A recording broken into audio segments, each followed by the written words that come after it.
जय हिंद दोस्तों, और आप सभी का स्वागत है प्रीतम एकेडमी परिवार में। और मैं हूं पंकज कुमार। तो जैसा कि आपको पता होगा, CMMS का एग्ज़ाम आपका कल होने वाला है और इसको लेकर बच्चे तैयारी भी बहुत ज़ोर शोरों से कर रहे हैं। तो आपको पता होगा कि CMS में एक सेट करके एक जो है आपके 90 प्रश्न लिए जाएंगे सेट में, जिसमें आपको पता होगा कि आपको SST का, साथ ही साथ साइंस का और मैथ के प्रश्न आपको देखने के लिए मिलेंगे। तो फिलहाल अभी हम लोग बात करेंगे SST के प्रश्नों पे। तो इससे पहले हम लोगों ने 130 SST के प्रश्नों पे बात किया था। अब आगे बढ़ते हैं। तो अगला जो प्रश्न है आपका, देख सकते हो, एक तो 131वां नंबर का, कि विश्व का सबसे बड़ा भूतापीय ऊर्जा संयंत्र है। तो ये जो संयुक्त राज्य अमेरिका है, इसका सबसे बड़ा भूतापीय ऊर्जा संयंत्र आपको देखने के लिए मिला है। तो ऑप्शन नंबर 1 क्या होगा आपका, सही होगा। अगला प्रश्न है आपका, धातु के मिश्रण या अशुद्ध रूप को क्या कहते हैं। तो धातु के मिश्रण या अशुद्ध रूप को क्या बोलेंगे, तो इसे जो है माय डियर फ्रेंड, इसे खनिज बोलते हैं। तो ऑप्शन नंबर 1 क्या होगा आपका, सही होगा। चलिए आगे बढ़ते हैं। अगला प्रश्न है आपका, झारखंड के 2 लौह इस्पात केंद्र का नाम बताना है। तो जमशेदपुर और बोकारो जो है वो 2 इस्पात केंद्र है झारखंड के। चलिए आगे बढ़ते हैं। अगला प्रश्न है आपका, धात्विक खनिज पाई जाती है। आपको ऑप्शंस के अग्नीय एवं कांतरी चट्टानों में, अवसादी चट्टानों में, दोनों में, इनमें से कोई नहीं। तो जो धात्विक खनिज होते हैं वो अग्नीय एवं कांतरी चट्टानों में पाया जाएगा, और जो अधात्विक खनिज होगा वो अवसादी चट्टानों में पाया जाएगा। तो देखो, अगला प्रश्न आपको यही है कि अधात्विक खनिज कहाँ पाए जाते हैं। तो ये अवसादी चट्टानों में पाए जाते हैं। जैसे आपको कोयला पता होगा, कोयला आपका अधात्विक खनिज जिसमें धातु की मात्रा नहीं पाया जाएगा। तो आपका क्या हो जाएगा, अवसादी चट्टान, अधात्विक खनिज। चलिए आगे बढ़ते हैं। और अगला प्रश्न है आपका कि कोयला किस चट्टान से प्राप्त होता है। तो मैंने क्या बोला कि कोयला क्या अधातु है, जिसमें धातु की मात्रा नहीं पाया जाता। तो इसीलिए ये कौन सा चट्टान में होगा, तो ये अवसादी चट्टान में होगा। ऑप्शन नंबर 1 क्या होगा आपका, सही हो जाएगा। चलिए आगे बढ़ते हैं। अगला प्रश्न है आपका, देख सकते हो, झारखंड में तांबा उद्योग कहाँ है। या कभी प्रश्न ये पूछेगा कि झारखंड में तांबे का खनन कहाँ होता है। तो ये जो घाटशिला है, घाटशिला, तो यहाँ पे तांबा का उत्पादन ज्यादा होता है। तांबा का जो है उत्पादन उद्योग भी जो है यहाँ पे है।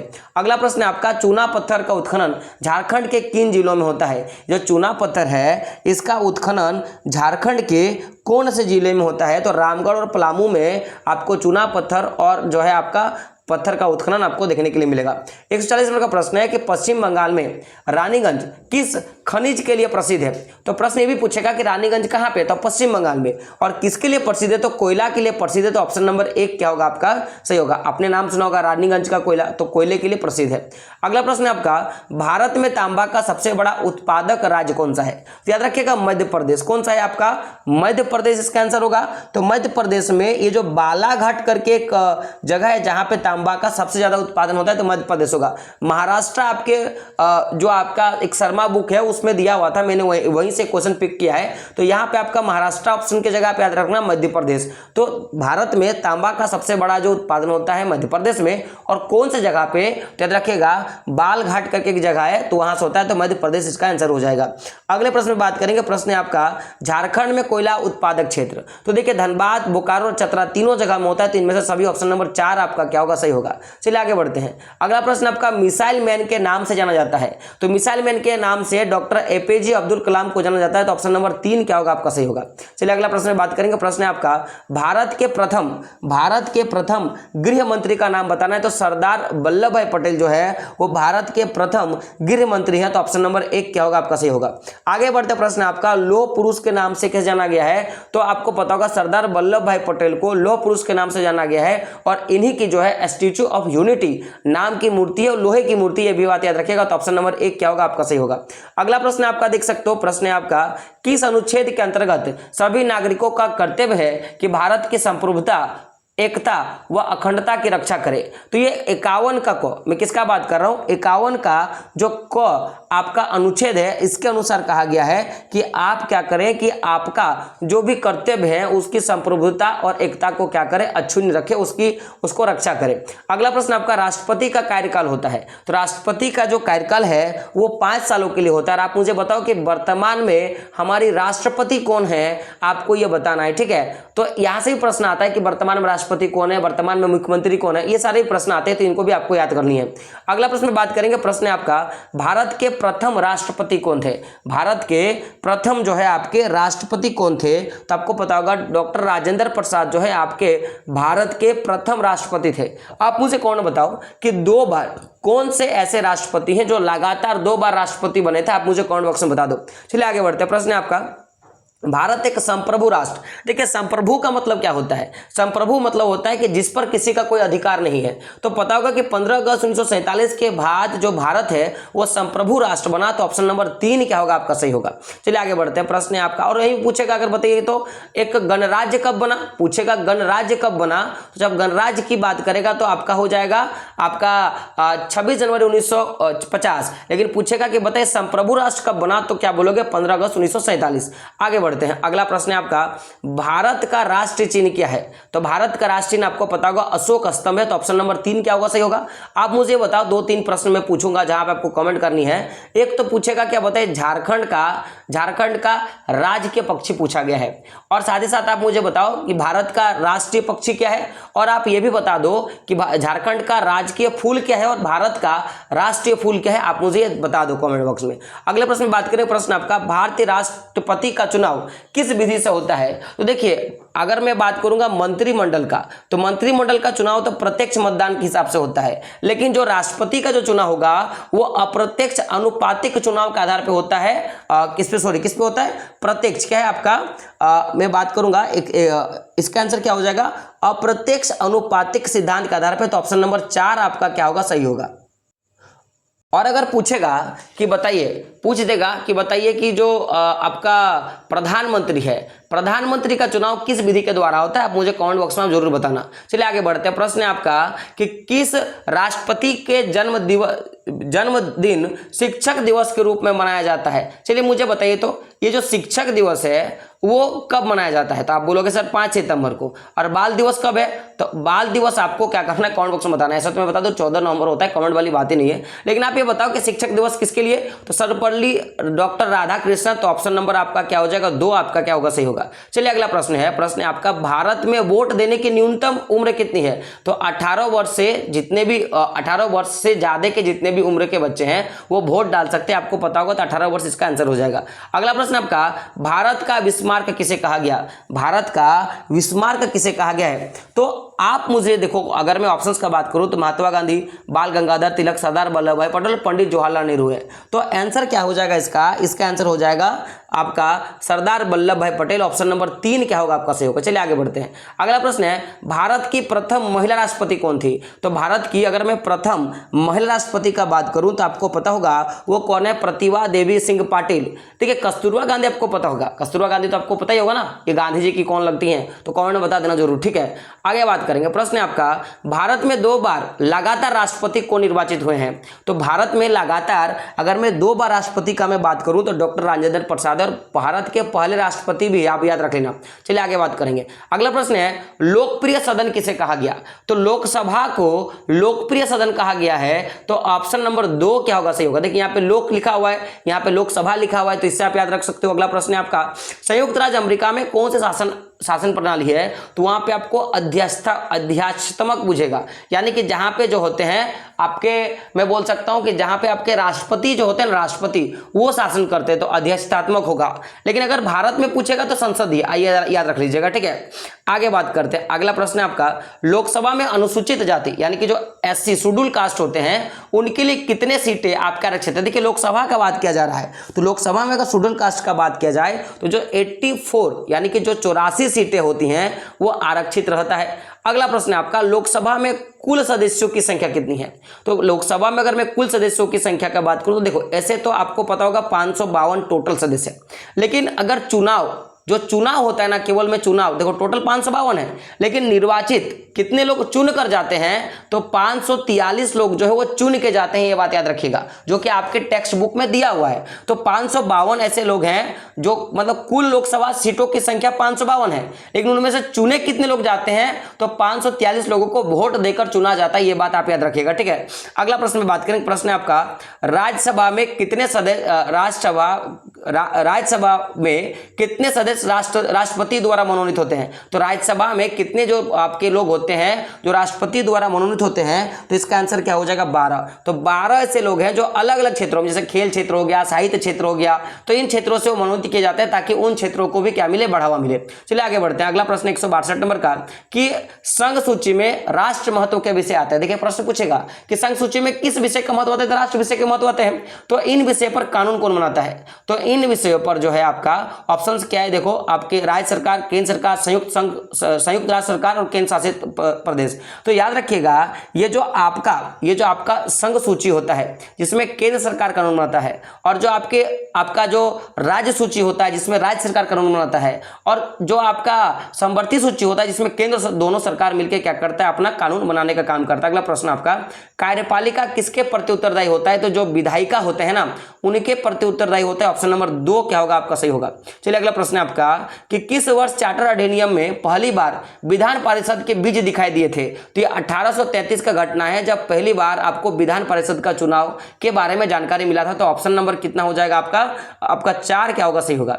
अगला प्रश्न आपका, भारत में कैसी शासन प्रणाली है? तो भारत में जो है संसदीय प्रणाली है। ऑप्शन नंबर 2 क्या होगा आपका? सही होगा। चलिए आगे बढ़ते हैं। अगला प्रश्न आपका 166 नंबर का प्रश्न है कि झारखंड विधानसभा का चुनाव कितने वर्षों बाद होता है? तो अगर मैं झारखंड में विधानसभा चुनाव का बात करूं तो 5 वर्ष बाद होता है। ये बात याद रखिएगा। चलिए आगे बढ़ते हैं। अगला प्रश्न है आपका कि भारत में कौन सी संस्था कानून बनाने का काम करता है? तो केवल जो संसद होते हैं, संसद क्या करते हैं? कानून बनाने का काम करते हैं। तो ऑप्शन नंबर 3 क्या होगा आपका? सही होगा। चलिए अगला प्रश्न आपका, झारखंड में कितने लोकसभा क्षेत्रों में बटा हुआ है? तो टोटल 14। कितना? 14 लोकसभा क्षेत्रों में आपको बटा होगा। आपको ये बात याद होगा। एक बात मुझे बता, चलिए कमेंट कर दो कि आप मुझे प्यारा सा कमेंट कर दो कि आप किस लोकसभा सीट के अंतर्गत आते हो और आपके वहां से अभी वर्तमान में किसने विजय जो है जीत हासिल किया है लोकसभा सीट में, मुझे कमेंट बॉक्स में बता दो। चलिए आगे बढ़ते हैं। प्रश्न आपका, स्वतंत्र भारत में प्रथम आम चुनाव कब हुआ था? तो ये मैंने पहले भी बताया है 1951 में। कब का बात है? 1951 में। ऑप्शन नंबर 4 क्या होगा आपका? सही होगा। चलिए अगला प्रश्न बात करेंगे। प्रश्न है आपका कि लोकसभा का प्रश्न क्या है आपका? तो थोड़ा मैं यहाँ पे एक चीज में गौर कराऊंगा जिसे आपको जानना है। देखिएगा, अगर यहाँ पे बहुत जगह 1951 भी देगा और बहुत जगह 1952 भी देगा, ठीक है। तो अगर मैं बात करूं कि ऐसा क्यों, तो देखो ये जो चुनाव था ना वो 1951 में शुरू हुआ था और 52 में जाके खत्म हुआ था। तो बहुत जगह 1952 भी आपको आंसर दिखेगा और बहुत जगह 1951 भी दिखेगा। लेकिन मैं जो सेंस पे बात करूंगा कि यहाँ पे पूछा था कि कब हुआ, तो यानी कि स्टार्टिंग पीरियड का बात कर रहा है, इसीलिए मैंने 1951 बताया था। और अगर पूछता कि कब समाप्त हुआ, लेकिन देखो आप इसमें कोई भी आंसर मार देना, लेकिन ज्यादातर देखोगे तो आपका जो टेक्स्ट बुक है, अगर मैं क्लास 8 के हिसाब से बात करूं तो उसमें आपका 1952 दिया हुआ है, तो 1952 ही आप मार के आना। लेकिन मैंने बहुत जगह गूगल जब मैंने सर्च करा है तो उसमें आपको 1951 मुझे देखने के लिए मिला, लेकिन आपके टेक्स्ट बुक में 1952 है तो आप 1952 ही मार के आना। चलिए आगे बढ़ते हैं। प्रश्न आपका लोकसभा का चुनाव कितने वर्ष बाद होता है, अथवा लोकसभा और विधानसभा के चुनाव कितने वर्ष के अंतराल में होता है? तो अगर बात किया जाए तो ये 5 वर्ष का बीच में गैप है, तो 5 वर्ष इसका आंसर हो जाएगा। अगला प्रश्न आपका, लोकसभा की बैठक की अध्यक्षता कौन करता है? तो जो लोकसभा के अध्यक्ष होते हैं ना, वो लोकसभा की बैठक की अध्यक्षता करने का काम करता है। अगला प्रश्न आपका 172 नंबर का प्रश्न है कि किसकी स्वीकृति के बाद विधेयक कानून बन जाता है? तो जब राष्ट्रपति जो है अपनी स्वीकृति दे देती है उसके बाद जो विधायक होते हैं, यानी कि कोई भी आपका काम जो होता है वो कानून के रूप में पारित हो जाता है। तो ऑप्शन नंबर 2 क्या होगा आपका? सही होगा। अगला प्रश्न आपका, झारखंड में अनुसूचित जनजाति, यानी कि यहां पे बात कर रहा है कि आपका एसटी का, तो अनुसूचित जनजाति के लिए लोकसभा में कुल कितने सीटों को आरक्षण दिया गया है? तो अगर बात किया जाए आंसर का तो 173 नंबर का आपका आंसर हो जाएगा 5। कितना हो जाएगा? 5, यानी कि ऑप्शन नंबर 1 क्या होगा आपका? सही होगा। चलिए आगे प्रश्न में बात करेंगे। प्रश्न है आपका 174 नंबर का कि राज्यसभा में सदस्यों की संख्या कितनी है? राज्यसभा में सदस्यों की संख्या कितनी है?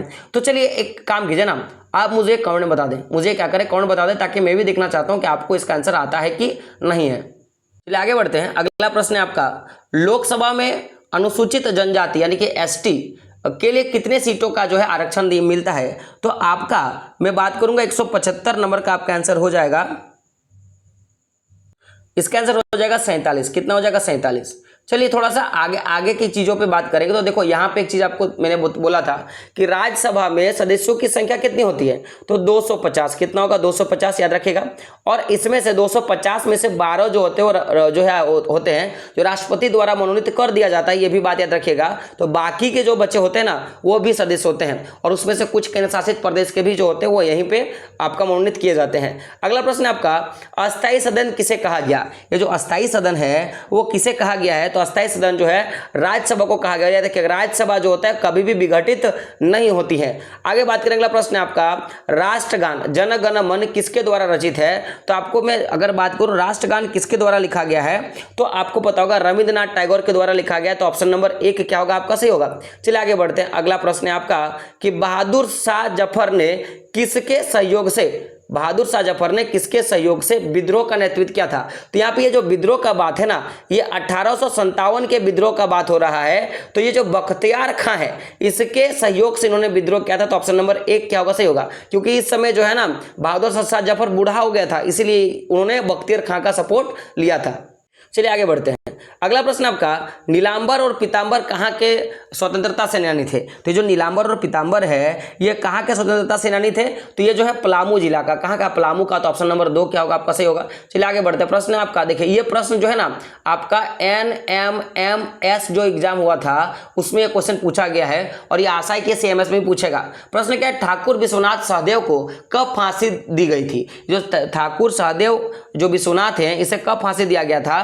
तो बात करें आंसर पे, तो आंसर क्या हो जाएगा आपका, आंसर हो जाएगा, इसका आंसर हो जाएगा ऑप्शन नंबर 2, 16 अप्रैल 1858 को जो है इन्हें फांसी दे दिया गया था। आप मुझे बता दो किसने फांसी दिया था, ये भी प्रश्न पूछा है। प्रश्न में बात करेंगे। प्रश्न है आपका कि झारखंड में सिपाही विद्रोह की शुरुआत कब हुई थी।